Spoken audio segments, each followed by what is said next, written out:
What's good, YouTubers and YouTubettes? This is JBsports back again with another one.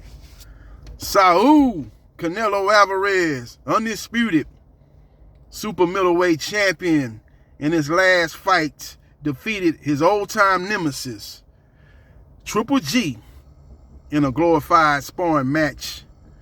Now, what's in store for Triple G is he's going to be looking to go back down to 160 and defend his belts against a guy called Falco. I never heard of him, but he's ranked high enough to demand a title shot versus Triple G, the future Hall of Famer, and we'll see how that fight plays out.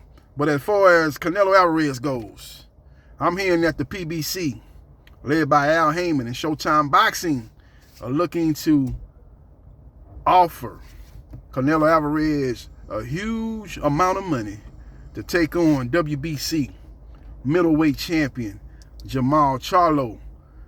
If the fight goes down, it'll be May 6th, Cinco de Mayo weekend. Now, Canelo Alvarez is no guarantee to come back in May, as he's nursing a knee injury that could sideline him to September.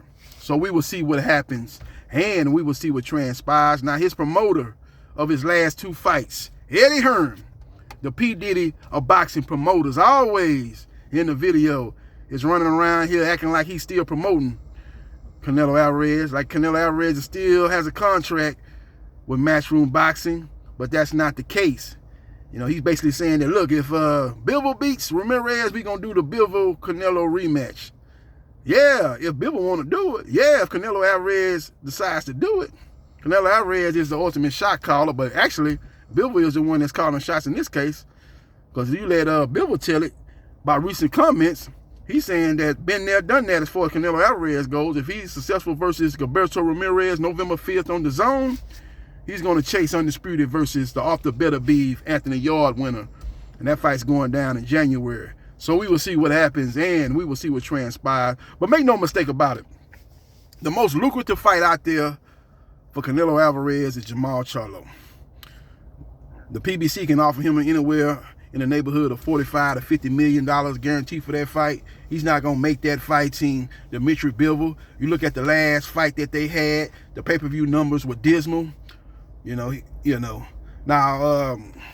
John Ryder, who won a controversial decision versus Daniel Jacobs, has got a fight coming up Thanksgiving weekend, November 26th versus Zach Parker. If he gets the win in that fight, which is no gimme, that's a true 50-50 fight in my opinion.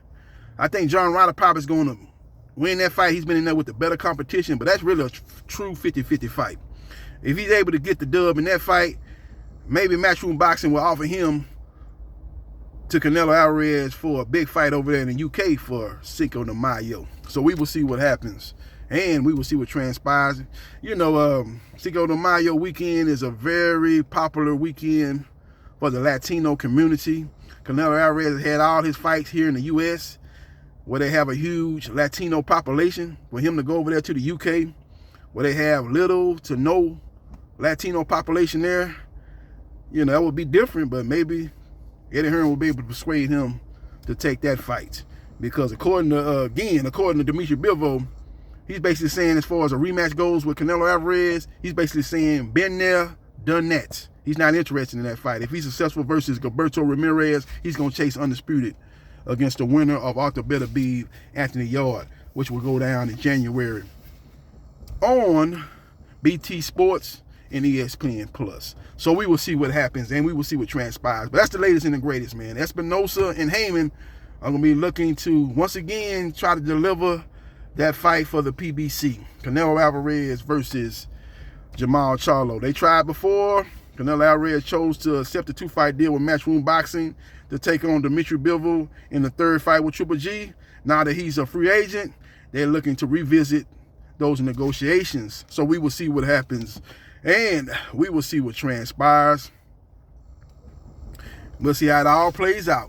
Let me know your thoughts in the comment section. Who do you prefer Canelo Alvarez takes on in his next fight? Do you prefer he fights the Bivol rematch if Bivol defeats Ramirez, or do you prefer him to fight John Ryder over there in the UK if Ryder defeats Zach Parker?